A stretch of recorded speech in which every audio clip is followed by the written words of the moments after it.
falando um pouco do Sega Saturn, né? O Sega Saturn, ele não teve muitos jogos em 3D, ele teve alguns jogos que foram bem bonitos, tal, mas nessa parte aí ele apanhou feio mesmo pro PlayStation, né? No 3D. Um dos jogos mais bonitos que eu me lembro, assim, de cara, assim, do Sega Saturn é um jogo chamado Burning Rangers, que é um jogo muito bonito que você jogava com umas espécies de bombeiros do futuro, que você chegava num lugar que estava pegando fogo, o fogo era uma quadradeira monstruosa, mas você tinha que apagar, ele apagava soltando tipo umas espécies de magia, né? E era um jogo bem bonito. Mas o Sega Saturn, como a Sega ela começou o desenvolvimento não pensando no 3D, ele era muito forte no 2D.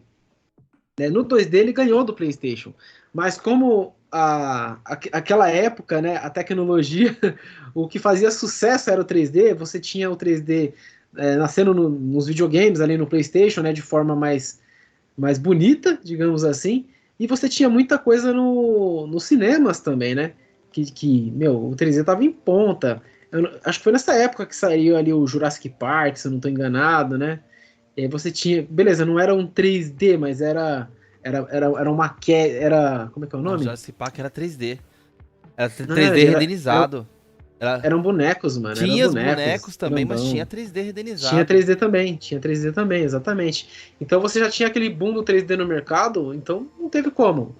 O Saturn, ele apanhou feio nisso, né, mas só dando aquela pontuaçãozinha também pro Saturn, que é um videogame que eu amo bastante, no 2D ele bateu pesado também no PlayStation, né? Você tem jogaços ali como Marvel Super Heroes vs Street Fighter, que é um jogo que você não precisava. Você podia jogar com os dois personagens, era exatamente uma cópia do Fliperama, sabe? Você tem o Street Fighter 03 também, que saiu no final da vida dele, mas era um jogo maravilhosamente bem. E aí no 03 eu tenho que dar uns pontos também pro PlayStation, que fez um port bom também, mas não chega perto do Saturn. Mas se você for colocar algum jogo que tinha 3D, por exemplo, Resident Evil 1, que saiu pro PlayStation e saiu pro Sega Saturn, a versão do Saturn, ela conseguia, sabe, se sair bem.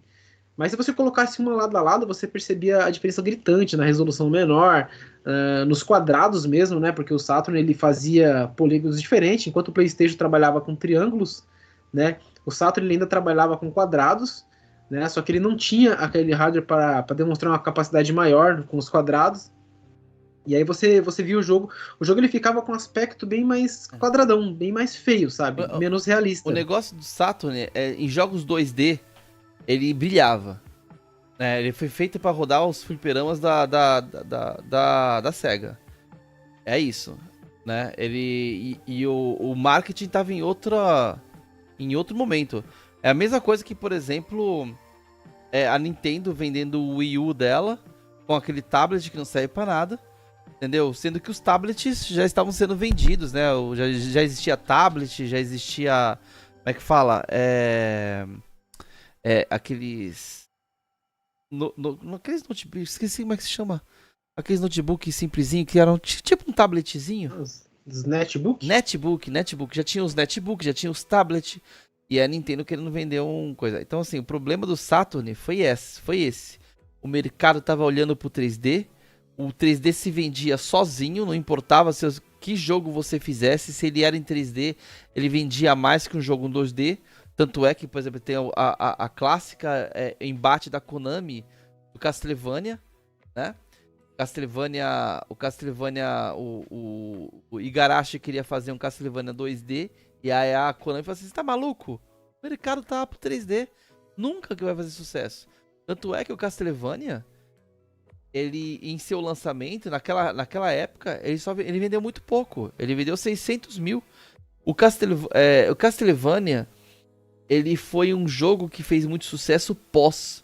Que foi do boca a boca. A Konami não gastou nem com marketing do Castlevania Symphony of the Night. Entendeu? O jogo mesmo fez o próprio marketing. Exatamente. Do jeito que, tipo assim, o mercado tava em outro caminho. O 3D, é o 3D. Um jogo que fez muito sucesso no 3D, assim, que foi uma coisa absurda, foi o Metal Gear Solid, né?